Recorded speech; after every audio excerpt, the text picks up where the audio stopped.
Olá, nono ano, mais uma vez aqui com vocês, com saudades, viu? Da gente estar perto. Espero que isso tudo passe rápido. Então, agora nós vamos estudar o primeiro capítulo do livro 2, chamado de Era Vargas ou Período Getulista. Então, primeira coisa que a gente tem que saber é que nas primeiras décadas da República no Brasil, esse período ele foi dividido em duas fases, né? A República da Espada, que era governada pelos militares, e a República Oligárquica, que era governada pelas oligarquias cafeeiras paulistas e criadores de gado leiteiro de Minas Gerais, que era a chamada política café com leite. Então, período bastante conturbado, turbulento, cheio de problemas econômicos, de revoltas sociais, problemas resultantes da urbanização desenfreada, desordenada, insatisfações, né, com a política vigente, que era a política café com leite, ainda estava, né, querendo dominar, mas que chegou ao fim em 1930. As elites do norte, do nordeste, centro-oeste e sul, elas eram completamente, nesse período, excluídas da participação política, né? Excluídas da presidência. E tudo que tivesse relação com essas regiões sempre ficava em segundo plano. Então, nas eleições de 1930, né, ocorreu a sucessão de paulistas e mineiros. A sucessão presidencial, né? Ia haver as eleições. Quando o paulista, o Washington Luiz, ele vai indicar como candidato à presidência o mineiro Júlio Prestes, e não o governador de Minas Gerais, Antônio Carlos de Andrada, o que vai gerar uma grande insatisfação no meio político e na população. Então, o que vai acontecer? Isso terminou ocorrendo de forma, né? Era só para pressionar, assim tomar medidas econômicas para amenizar a crise que estava afetada pela crise de 29 e a crise de superprodução do café. Então, a indicação de Washington Luiz, ela foi vista como uma traição, né? E aí se formou, né, todo um conjunto, né, todas as elites mineiras, elas acabaram se aliando ao partido da Aliança Liberal, formado pelo Rio Grande do Sul e pela Paraíba, onde quem vai ser o representante para candidato à presidência era Getúlio Vargas e a vice João Pessoa, paraibano João Pessoa. Ao final das eleições, quem venceu? Júlio Prestes. O que não foi aceito de jeito nenhum. Era como se ele não tivesse sido eleito de fato e de direito. As pessoas não acreditaram que ele teria ganhado as eleições e suspeitaram de fraude. Então, o que é que vai acontecer? Eles vão insistir em se investigar para descobrir se houve fraude, né? E aí a política ela vai se agravando cada vez mais. E passou a se agravar muito mais com o assassinato do candidato a vice na chapa de Getúlio, o paraibano João Pessoa, na cidade de Recife, na Confeitaria Glória, pelo seu rival João Dantas, que também era rival político e que com isso acabou sendo confundido toda a situação política, porque o motivo real era puramente particular, não tinha nenhuma relação com a política, mas aí a população não entendeu, os políticos não entenderam e terminou gerando um conflito, que foi exatamente a Revolução de 30, um movimento armado que derrubou as oligarquias cafeeiras, né? Então chegava ao fim a política café com leite. Então, ao descobrir a fraude, Júlio Prestes, ele sai e quem toma posse é Getúlio Vargas, em caráter provisório, certo? Então, o governo Getúlio, ele foi dividido em 3 fases. Governo provisório, de 1930 até 1934, governo constitucional, de 1934 a 1937, e governo, né, chamado de Estado Novo ou Ditadura Vargas, de 1937 a 1945, período que estava em plena Segunda Guerra Mundial. Então, o mundo estava em turbulência e estava havendo uma sucessão presidencial no Brasil, que era o início da era getulista ou da era Vargas. Então, a gente vai ver que, a princípio, como se caracteriza o período provisório. Então, o período provisório ele é caracterizado pelo governo populista e paternalista. O que vem a ser o populismo? Uma política de manipulação das massas. Né? Um governo que usou de estratégias para conquistar a população e poder dominar. Então, ele começou a atender todos os anseios da população. E aí, para agradar e tê-las em suas mãos. Ele teve atitude paternalista, ou seja, atitudes, ações benevolentes, de bondade, de pai. E durante esse período ele tomou algumas medidas, né, autoritárias, o que entra em contradição. Ele entrou como governo populista, conquistando, e de repente ele passa a ser um governo autoritário. E aí ele suspendeu o Congresso, assembleias, câmaras, né? Ele anulou a Constituição da República, a primeira da República, de 1891. O Brasil ficou sem Constituição. Ele nomeou interventores para os estados, tirando os governos que estavam. Ele tentou ajudar os cafeicultores, comprando todo o estoque de café e queimando o estoque. O que também é meio contraditório. Por quê? Porque o que mais se quis foi derrubar as oligarquias. E quando ele entrou, de certa maneira, por ele ser um governo populista, ele tentou conquistar, inclusive, os cafeicultores, né, as antigas oligarquias. Ainda nesse período, ocorreu a Revolução Constitucionalista de 1932, que foi também conhecida como Revolução Paulista. Foi um movimento armado que ocorreu em São Paulo, né, com o objetivo de depor o governo Vargas. Isso resultou na morte de 4 estudantes, onde os nomes deles acabaram se tornando símbolo da resistência e da luta ao governo Vargas, né, com as letras MMDC, de Martins, Miragaia, Drauzio e Camargo. Logo posteriormente, ocorre a fase do governo constitucional de Vargas, de 34 a 1937. Então, Vargas é eleito por 4 anos. Né? Ele vai promulgar a nova Constituição. Né? Ela vai ser promulgada e não outorgada. Então, promulgada, aberta ao público. Né? Ele vai manter a separação dos 3 poderes: executivo, legislativo e judiciário. Vai preservar nessa Constituição o federalismo e o presidencialismo. Ele vai regulamentar as leis trabalhistas. Criou a Justiça do Trabalho dentro desse processo da Constituição.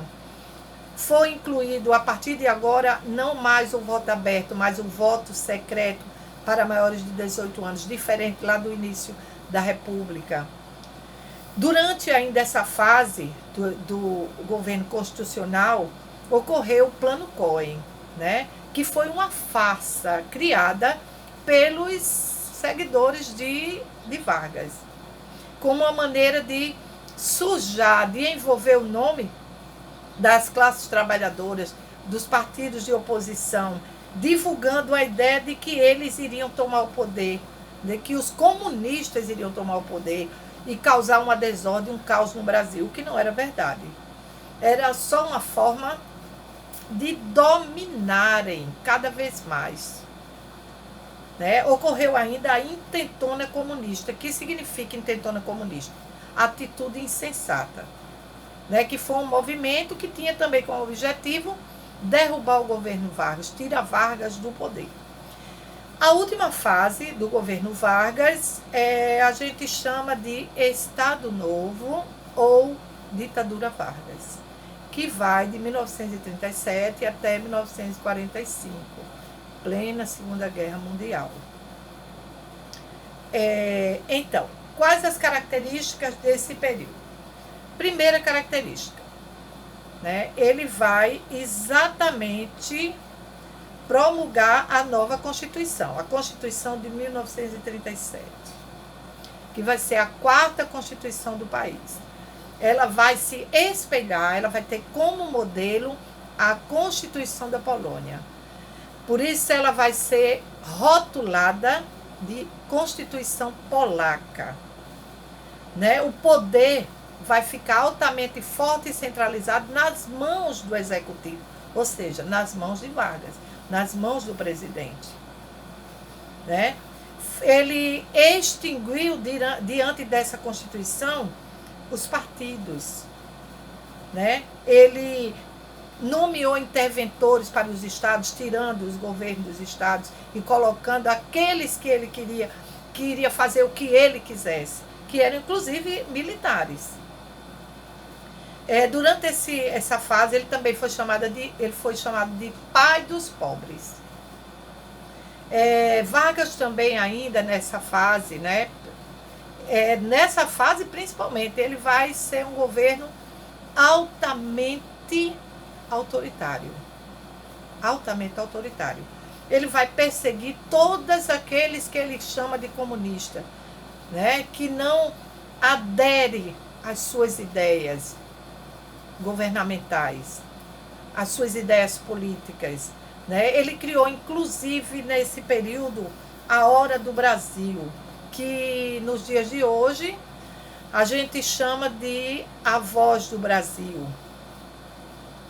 Certo?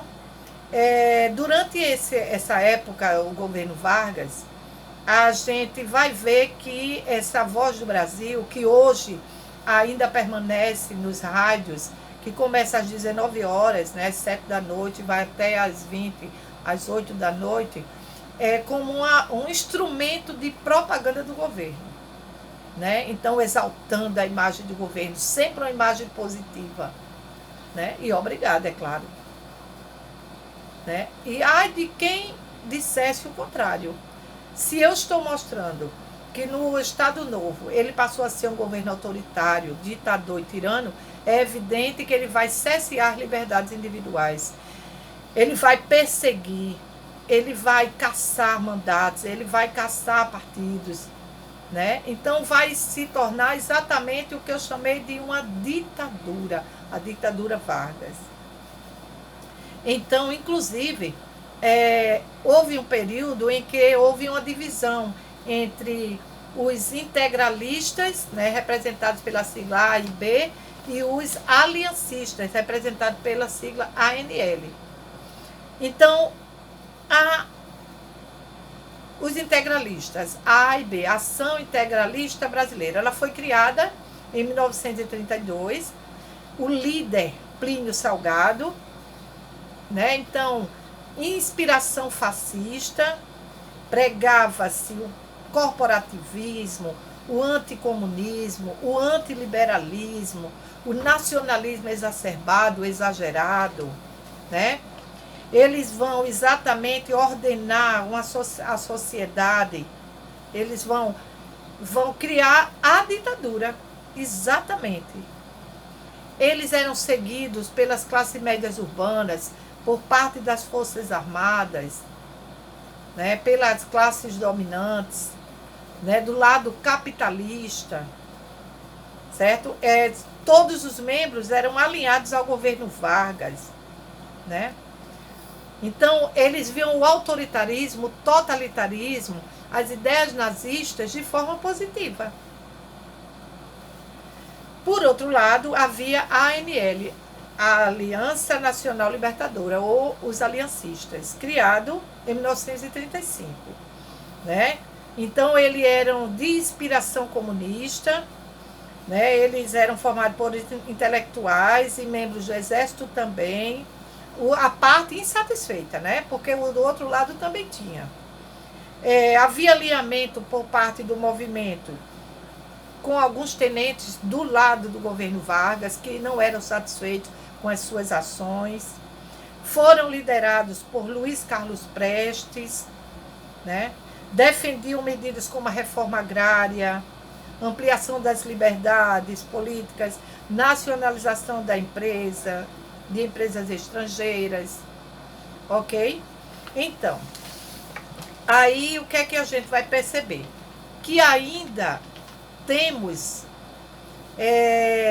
a economia na era Vargas, uma economia totalmente marcada por grandes transformações.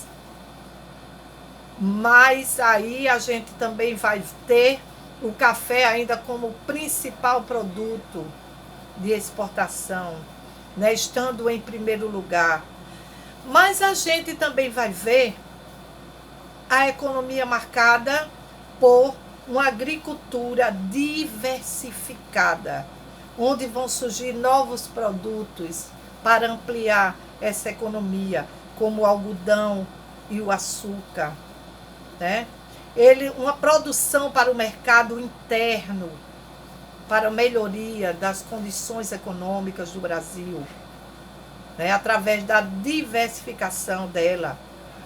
Então, a gente vai ver, né, produtos como arroz, feijão, o milho, né? Mas também vão surgir a indústria de base, vai surgir a Companhia Siderúrgica Nacional, a CSN, a usina de Volta Redonda, vai surgir a Companhia Vale do Rio Doce, vai surgir a Hidrelétrica de São Francisco, certo, gente?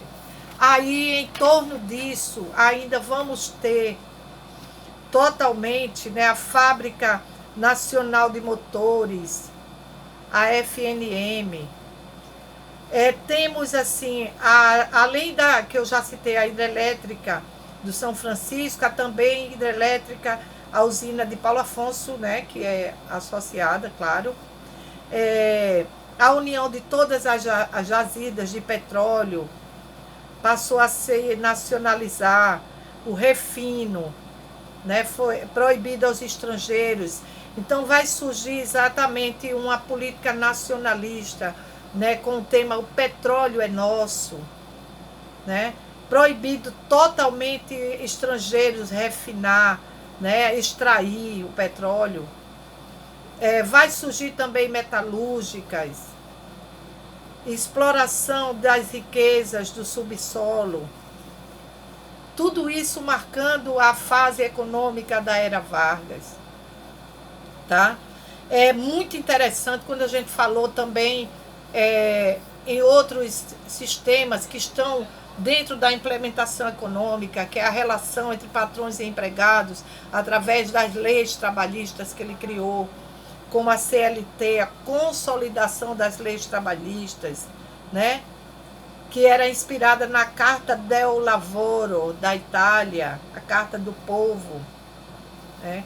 Então, uma série de benefícios ele criou, baseado nas leis trabalhistas, certo? Como eu já citei anteriormente em muitas medidas que ele tomou. Então, essas medidas terminavam reforçando a imagem dele como pai dos pobres, né? É importante ressaltar que a CLT, ela privilegiava os trabalhadores urbanos e não os trabalhadores rurais, viu? Que na realidade eram maioria. Então, eu espero que vocês tenham entendido, espero que tenha sido bem explicado, bem exposto, mas aí nós temos a oportunidade de qualquer dúvida tirarmos na próxima aula ao vivo. Espero que façam as atividades com responsabilidade. E eu queria avisar vocês que eu vou abrir o AVA dos capítulos estudados, ok? Beijo.